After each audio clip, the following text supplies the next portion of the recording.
Seja todos bem-vindos ao canal, se inscreva, deixa seu like, aquele ritual de sempre, teu comentário, tua sugestão. Falar aqui da vitória, né? Vitória grandiosíssima do Fluminense sobre a equipe da Inter de Milão.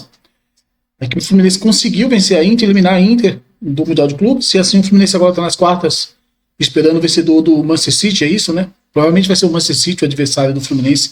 Um reencontro de novo entre City e Fluminense, né? Lógico, o Fluminense com outro treinador, não é mais o Diniz, é o Renato. E essa vitória é grande, né, gente? Uma vitória grande, muitos aí podem falar, a Inter tá num momento ruim, tal, mas é a atual vice-campeã da Champions. É a equipe que eliminou o Barcelona muito bem. A equipe do Barça foi eliminada para a equipe da Inter. Poxa, uma Inter jogando muito bem, uma Inter marcando muito bem, fazendo a transição ofensiva com muita qualidade, e assim eliminou o Barça, foi para a final com a Paris Saint-Germain, e perde do Paris Saint-Germain, até então tudo bem, perder do Paris Saint-Germain, ok, mas é a atual vice-campeã da Champions. Então a vitória isso aí só engrandece mais a vitória do Fluminense. Então a vitória do Fluminense ela foi sim grandiosa, está na história do futebol, acho que vai ficar marcada na história do futebol, essa vitória do Fluminense. Vem de uma Inter aí que está voltando ao cenário do futebol mundial de novo, a tradicional Inter, né, de Milão, está voltando de novo ao cenário do futebol mundial, um tempo aí de molho, e agora volta com tudo.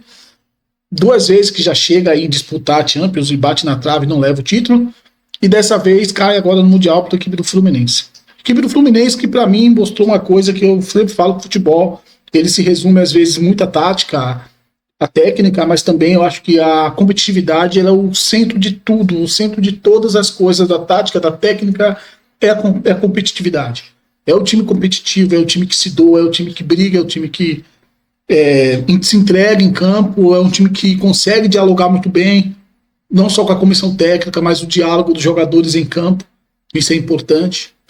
É jogadores que conseguem chamar responsabilidade, como você vê o Cano entrando nesse jogo e consegue fazer o gol, o primeiro gol da equipe do Fluminense. Você vê o Arias jogando pra cacete, né, tomando toda a responsabilidade. Você vê ali os defensores do Fluminense também jogando muito, e você vai falar, e você passa pro Renato Gaúcho, que, porra, o Renato Gaúcho, o Portaluppi, os méritos é dele também. Os méritos é do treinador, cara. Neste momento, tu vai exaltar os jogadores de campo, tudo bem, faz parte, mas a gente tem que colocar todo o mérito ao treinador também. Porque o Renato Gaúcho, ele consegue abrir mão do modelo de jogo dele, sabendo que, preciso jogar, mas nesse jogo eu não posso jogar. Nesse jogo eu posso jogar com uma ideia, uma estratégia diferente. Eu não posso manter o meu modelo de jogo, eu tenho que ter uma ideia diferente. Eu tenho que mudar essa forma de jogo. Eu preciso achar uma estratégia no qual eu consiga neutralizar a Inter e assim também achar caminhos para a minha vitória. Foi um jogo que teve momentos que a Inter também, ali aquela bola do Lautaro na trave, poderia ser um gol ali, né? E a Inter diminuiu para cá. Depois teve a bola do Di Marco também na trave, ele já estava nos acréscimos. Mas o Renato Gaúcho tem que ser muito aplaudido, sim. Isso é legal porque a gente começa a observar uma coisa, que os nossos treinadores, eles têm sim capacidade. É muito criticado os treinadores brasileiros pela imprensa brasileira, né? E quando o treinador desse ganha no jogo, a imprensa brasileira, uma parte da imprensa, começa a diminuir o adversário do outro lado. É uma Inter que tá mal, é uma Inter que tá assim. É o calor, é final de temporada, mas quando o brasileiro vai em dezembro disputar o Mundial de Clubes, como foi o Fluminense contra o Manchester City, com 70 jogos nas costas, com jogadores ali com idade já avançada, ninguém observou isso, só falou que o City era superior, o City era melhor e é isso aí, venceu. E ninguém pensa que o time brasileiro estava também em final de temporada, e uma final de temporada bem desgastante, que aqui no Brasil é assim, nosso calendário ele é ruim. Nosso calendário ele é desproporcional. Então atrapalha bastante. E hoje vimos, antes também na chave, no grupo, na fase de grupo, o Fluminense já tinha feito um jogo bacana contra o Borussia Dortmund. Merecia a vitória, né? E a vitória do Fluminense, eu falo muito do Renato Gaúcho, porque o Renato Gaúcho hoje ele decidiu espelhar a equipe da Inter de Milão. E é essa ideia de espelhar a equipe da Inter de Milão. E alguns momentos observar o jogo de uma forma diferente, pensar, eu preciso trabalhar dessa maneira. Às vezes criticado por uma parte das pessoas, poderia ter mantido a ideia de jogo dele. Não, mas se você quer ter a vitória, você precisa vencer, você tem que ter uma estratégia. Você tem que ter uma estratégia, você não pode ir de peito aberto pra cima dos caras, né? Vou abrir aqui o SofaScore pra gente ver, tá, qual era o time do Fluminense, pra gente continuar aqui falando sobre, tá, esse jogo do Fluminense e da Inter de Milão, tá bom? No qual o Fluminense venceu e com muitos méritos, tá? Parabéns, tá? Então vou abrir aqui o SofaScore, já abri aqui, eu acho, o SofaScore, né? Consegui aqui abrir o SofaScore, está aqui o SofaScore, e vamos falar um pouco desse time do Fluminense e da Inter de Milão. Se a gente olhar aqui no gráfico, né, a gente vai ver uma Inter de Milão, realmente, o início do jogo o Fluminense foi mais para frente, o Fluminense avançou os blocos em alguns momentos ali, marcando a saída de bola da Inter, né, e o Fluminense consegue um gol já de início. Eu acho que esse gol de início aqui é muito importante. Trouxe uma calma para o Fluminense consegue colocar a bola no chão, marcar muito bem a equipe da Inter, fazer um jogo de marcação individual em alguns momentos, trabalhando muito bem os espaços, atacando os espaços com muita qualidade também quando tinha que atacar com o João Arias, buscando sempre atacar o último terço da Inter. Isso é importante. Depois teve uma soberania da Inter no jogo ali um pouco, aí ele consegue um domínio, e você vê aqui que o gráfico mostra muito. Se você olhar e falar, pô, o Fluminense não jogou nada, mas isso aqui é estratégico. O Fluminense precisava ficar menos tempo com a bola para que pudesse, quando tivesse a bola, ser cirúrgico. E essa era a estratégia do Fluminense, ser cirúrgico, né? E você vê aqui a equipe do Fluminense espelha, né, a equipe da Inter, né? Ó. A equipe da Inter vem com a linha de 3, né? Bastoni, que hoje foi muito bem marcado. Bastoni, que é esse jogador que quando tem a posse de bola Inter, ele consegue trazer muito bem esse avanço, quebrar as linhas adversárias, como foi contra o River Plate, no qual ele fez um gol até, né, do Bastores, e hoje ele foi muito bem marcado aqui quando ele avançava. Ele tinha uma marcação muito bem do Martinelli, e também o Martinelli, o Nonato, esses jogadores conseguiam quebrar um pouco esse avanço do Bastoni, que é um jogador que aparece como elemento surpresa nesse jogo. Você veja, o Martínez, o Ignacio, o Ignacio fez um jogaço. O Ignacio, o zagueiro do Fluminense, e para mim, logicamente, juntamente com Arias, foi um dos melhores em campo. Eu acho que foi um dos melhores em campo. Marcou, jogou muito bem, se entregou bastante, marcou muito bem, fez um gol que foi anulado.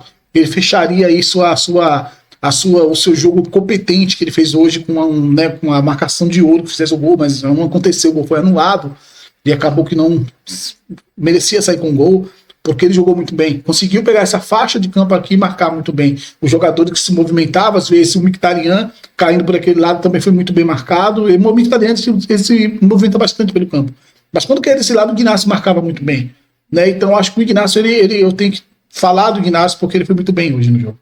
E não só esse jogo, ele já foi muito bem nos outros jogos também da fase de grupos também, né? Thiago Silva, acho que é aquele cara que passa confiança para a defesa.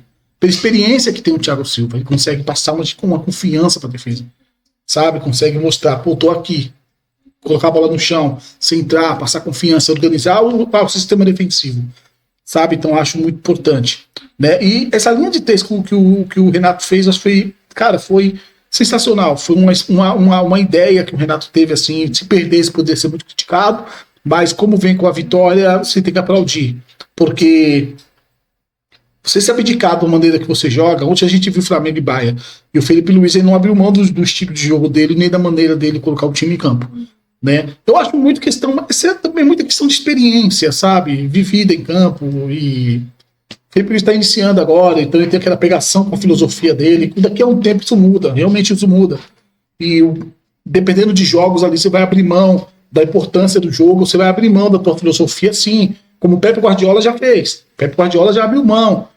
Tem um jogo contra o Arsenal que o Manchester City teve posse de bola de 34%.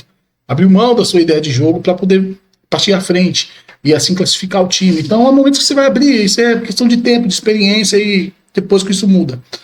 E o Arias, cara, para mim, que é um monstro, o cara jogou demais. É um cara que realmente joga bastante. Ele e o Cano, eles se complementam nesse jogo, conseguem se casam muito bem nesse jogo, tanto o Cano quanto o Arias, né? Às vezes é o Arias servindo o Cano, às vezes o Cano ali serve o Arias, e você vê ali o Germancano e o Arias, eles se complementam bastante dessa equipe do Fluminense. O Cano que entrou nesse jogo, o Germancano, não estava apto, em alguns jogos, e volta agora nesse jogo, e volta para fazer um gol que abre o placar, um gol que dá a classificação para o Fluminense, abre o placar da classificação, abre caminhos para o Fluminense classificar. Então, se a gente for falar aqui, a gente pode falar do time inteiro, mas a gente tem que falar de algumas peças, tá? O Ignacio, para mim, o Arias, para mim, é as peças assim, e o Renato Gaúcho, que eu tenho que falar bastante, e depois a mudança, tu tem a entrada do Thiago Santos, Everaldo, Lima. O Lima não entrou tão bem, nem o Hércules, mas o Hércules, ele entra e consegue fazer o gol. É aquele Hércules do Fortaleza mesmo, um bom volante, esse garoto, um volante forte, um volante que corpo a corpo é muito bom, e consegue ali, naquele espaço que ele achou, encontrou um chute e o segundo gol do Fluminense, que dá a classificação ao Fluminense. O Fluminense classifica, o Fluminense está nas quartas de finais, juntamente ali também tem um Palmeiras também, vai enfrentar o Chelsea sexta-feira, e temos o Fluminense esperando o Manchester City, provavelmente será o City. Então nós temos aí novamente o Fluminense fazendo história. Novamente a equipe agora é a equipe do Renato Gaúcho, né, que vence a equipe do Christian Giroud, uma lenda da equipe da Inter de Milão também, quem lembra do Romeno Christian Giroud, que era zagueiro da Inter, né, e hoje é o treinador ali na saída do Simone, né, do Isaac Simone. E é isso. Eu acho que amanhã eu vou trazer um vídeo aqui de análise do jogo, tá? E a gente vai falar mais, mostrando o campo, como esse Fluminense conseguiu ali neutralizar realmente e vencer a equipe da Inter de Milão. A gente vai falar bastante também, você vê aqui, eu vou mostrar aqui para vocês a questão da disputa aérea. O Fluminense vence as bolas aéreas da Inter de Milão na área do Fluminense, pra você ter uma ideia. A maioria das disputas aéreas do Fluminense foi vencida na área do Fluminense. Né, a maioria das posses perdidas do Fluminense foi próxima à sua área, então era um Fluminense que marcava muito bem e conseguia recuperar e sustentar uma aceleração de jogada, e assim conseguiu vencer a Inter. Então parabéns à torcida do Fluminense, festivo, faça sua festa, vá festejar bastante, que sim, é tempo de vitória, é tempo de festejar. O Fluminense marca mais uma história, e isso é legal para o futebol brasileiro, é legal para nós treinadores e para os treinadores também. Ver um treinador brasileiro passando de um grande time, um gigante do futebol europeu também, que é a Inter de Milão, que é a atual vice-campeã da Champions. Tá bom, gente? Então, um abração a vocês. Deixa teu like aí, teu comentário. Não esquece que amanhã vai ter vídeo do Fluminense também. E hoje vai sair o vídeo do Flamengo e do Bayern. Tá bom, gente? Então, um abração. Até a próxima.